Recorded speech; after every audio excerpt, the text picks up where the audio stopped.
As traders, we all know that the most important thing we can do is improve performance. We're all looking for our edge. One of the best ways I have found to do this is by daily journaling. When I first started journaling, it took the form of creating a giant watch list that kind of included every stock I had ever interacted with, how I wanted to trade it in the future, where the levels were, why it was so interesting. I had to kind of explain why I was keeping track of all of these stocks. It was helpful to keep all these things in mind, but I found myself being pretty burnt out on the amount of effort that I had to put into doing this each day.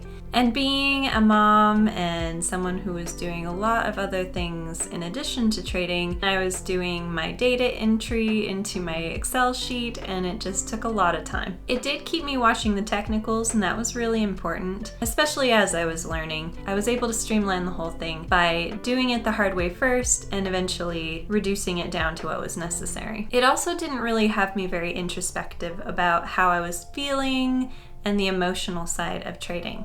As time went by, I realized that I really needed to improve my emotional edge. So that's when the journal entries began. There was a section for a watch list, but this watch list was pretty narrowed down. It was comprised of things that were really moving that day, that I had seen move in the last week and were setting up for an additional pop, and some that I'd been watching for a little while to create a longer term entry off of some daily support. I mentioned my morning emotional check-in in my last video. That's always what I start with in the morning. I ask myself these questions to determine if I'm stable enough to trade that day. I ask, did I get my exercise? Did I have my coffee? Did I get enough sleep? Am I prepared at least 5 minutes before the bell so that I don't feel that crunch time set in? Do I have a positive attitude about the day and trading or life in general? Or if I don't, have I taken some time to meditate to try to pull my mind out of those places? After I tally up my rating, if I'm anywhere between a 1 and a 3,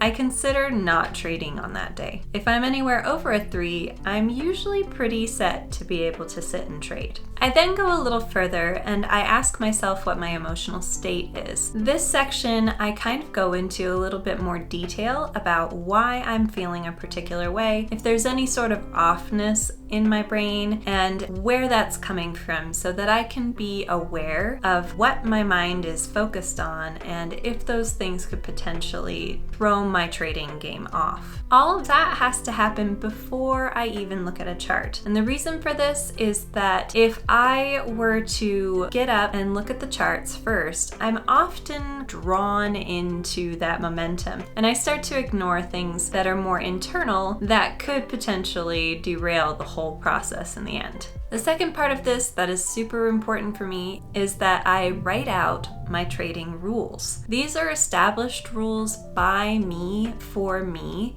over my experience as a trader. I recognize my personality traits that lead me towards doing any particular thing. I have about 23 right now. I've had anywhere between 10 and 25. If I don't remind myself of these rules often enough, it's easy to forget, especially when you have 23 rules. I want to constantly remind myself of these things so I have no excuse when I break one of them. As the years have gone by, I've made a point to pull the rules that I'm struggling with out, and those are the ones that I write down now.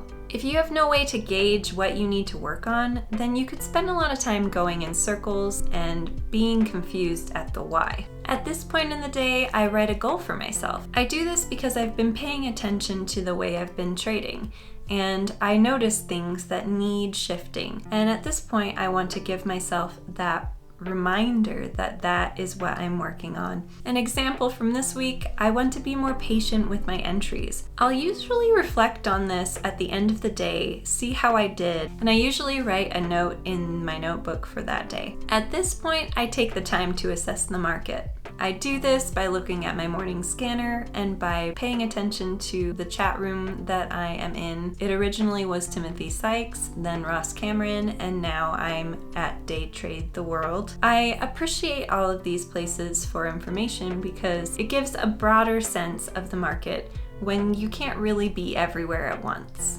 I will often read the commentary of others in the chat room. Maybe there's a sector that's hot. Maybe there's some news in the government that is necessary for me to know. Maybe there's some big news, such as Elon Musk buying Twitter. What things in the world are influencing the way the market is moving, such as the Russian war? I usually look at the SPY and see what it's doing as well. I'll pay attention to the overall market and its condition. Then I take a few moments to write a couple notes about these findings. This helps me remember the timeline for what is happening over the last month and what things have been shifting. I consider all these things so that I can make my best decisions for my plays. At this point is when I create my watch list, and usually by now I've only gotten a few, maybe a handful of stocks that I really want to pay attention to that day. This whole journal takes me only about 10 minutes to complete, likely because I've been doing this for many years. But I think that even if you aren't really accustomed to this sort of thing, you could easily get through this in 15 minutes. It's not really meant to be extremely detailed. It's meant to really highlight the things that are most important to keep in your mind. From 6:30 when I sit down to 7:25 when I have to be ready for opening bell, I feel like I have plenty of time to analyze the stocks and to get my plan in order so that I can execute properly.